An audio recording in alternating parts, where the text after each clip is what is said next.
கிறிஸ்துவுக்குள் பிரியமானவர்களே, ஆண்டவராய் இயேசு கிறிஸ்துவின் நாமத்தில் உங்களை வாழ்த்துகிறேன். இந்த வருஷத்தின் கடைசி மாதமாகிய டிசம்பர் மாதத்திலே ஆண்டவர் நம்மை கண்மணியை போல பாதுகாத்து அழைத்து வந்திருக்கிறார். இந்த மாதத்தில் கர்த்தர் தந்த வாக்கு தத்தம் ஆதியாகமம் 26 அதிகாரம் 19 22 வசனம் வரையும். ஈசாக்குடைய வேலைக்காரர் பள்ளத்தாக்கிலே வெட்டி அங்கே சுரக்கும் நீரூற்றை கண்டார்கள். கோரார் மேய்ப்பர் இந்த தண்ணீர் தங்களுடையது என்று சொல்லி ஈசாக்குடைய மேய்ப்பருடனே வாக்குவாதம் பண்ணினார்கள். அவர்கள் தன்னுடனே வாக்குவாதம் பண்ணினபடியால் அந்த துறவுக்கு ஏசுக்கு என்று பெயரிட்டான்.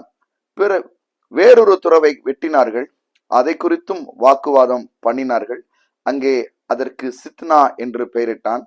பின்பு அவ்விடம் விட்டு பெயர்ந்து போய் வேறொரு துறவை வெட்டினான், அதை குறித்து அவர்கள் வாக்குவாதம் பண்ணவில்லை. அப்பொழுது அவன், நாம் தேசத்தில் பழுகும்படிக்கு இப்பொழுது கர்த்தர் நமக்கு இடம் உண்டாக்கினார் என்று சொல்லி அதற்கு ரெகபோத் என்று பெயரிட்டான். தேசத்தில் பழுகும்படிக்கு கர்த்தர் அவர்களுக்கு ஒரு இடம் உண்டாக்கினார். இங்கே ஒரு இடம் என்று ஒரு வார்த்தையை நாம் கவனிக்க வேண்டியிருக்கு. எப்பொழுதுமே தேவன் தம்முடைய பிள்ளைகளுக்கு பெருக்கத்தை தருவதற்கு முன்பாக சரியான இடத்திலே கொண்டு போய் அவர்களை முதலாவது நிறுத்துகிறார். எல்லா இடத்திலும் பெருக்கத்தை தேவனால் தர முடியும். ஆனால் எல்லா இடத்திலும் பெருக்கத்தை அவர்கள் பெறும் பொழுது அங்கே வாக்குவாதங்கள் உண்டாகிறது. அவங்க சந்தித்த வாக்குவாதம்லாம் பார்த்தீங்க அப்படின்னா, ஏசேக்கு என்கிற இடத்துலையும் சித்னா என்கிற இடத்திலும் பயங்கரமான ஒரு வாக்குவாதங்கள் அவங்க சந்திக்கிறாங்க. ஆனால் தேவன் அவர்களுக்கு ஒரு சமாதானமான இடத்துல ஒரு ரெகபோத்தை அவர்களுக்கு கொடுக்கிறார். அந்த இடம்தான் அவர்கள் பழுகி பெருகக்கூடிய ஒரு இடமா இருக்கிறது. உங்கள் வாழ்க்கையிலும் கூட பிரச்சனைகள், போராட்டங்கள், சோர்வுகளை கடந்து வந்திருப்பீர்கள் என்றால், மனிதர்கள் தொடர்ந்து உங்களோடு போராடி உங்களுடைய வளர்ச்சிக்கு விரோதமாக அவங்க ஒரு முட்டுக்கட்டையாக, தடையாக தொடர்ந்து ஏதாவது ஒரு விஷயத்தை கொண்டு வருவாங்கன்னா அந்த காரியம் ஏசேக்கு சித்தனா போன்றது. ஆனால் தேவன் ரெகபோத்தை உங்களுக்காக வைத்திருக்கிறார். அந்த ரெகபோத் என்பது ஒரு சமாதானமான இடம். நீங்கள் பழுகி பெருகி கொண்டே இருப்பீர்கள், நீங்கள் தொடர்ந்து விருத்தி அடைந்து கொண்டே இருப்பீர்கள். அதுதான் ரெகபோத்.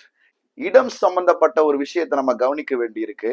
பழைய ஏற்பாடிலும் கூட அந்த குறிப்பிட்ட இடத்துலதான் ஆபிரகாம பலி செலுத்துறார். எல்லா இடத்திலும் பலி செலுத்தலாம், எல்லா இடத்திலும் ஆண்டவர் அந்த பலி ஏற்றுக்கொள்வார் தானே.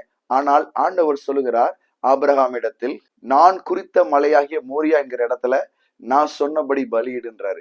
அப்போ ஒவ்வொரு இடத்தையும் தேவன் குறிக்கிறார்.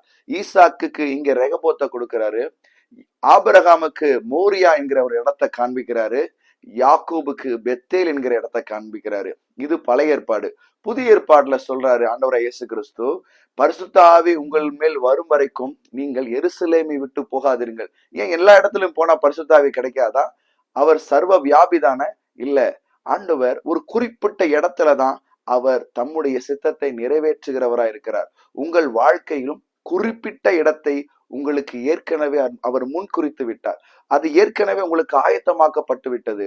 உங்கள் பெருக்கத்திற்காக, உங்கள் வளர்ச்சிக்காக, உங்களுடைய நீங்கள் பழுகி பெருகும்படிக்கு தேவன் ஏற்கனவே ஒரு இடத்தை ஆயத்தப்படுத்திட்டார். இந்த மாதத்தில் அந்த இடத்தை உங்களுக்கு காண்பிப்பார். யாரோடு நீங்கள் இணைய வேண்டும், எந்த இடத்துல நீங்கள் நிற்க வேண்டும் என்பதை தேவன் நன்கு அறிந்தவரா இருக்கிறபடியால் உங்களை அந்த இடத்துல கொண்டு போய் நிறுத்தி அந்த இடத்திலிருந்து உங்களை பழுகி பெருகும்படி செய்வார். உங்கள் வாழ்க்கையில் இனி வாக்குவாதங்கள் இல்லை, மனிதர்களோடு போராட்டம் இல்லை.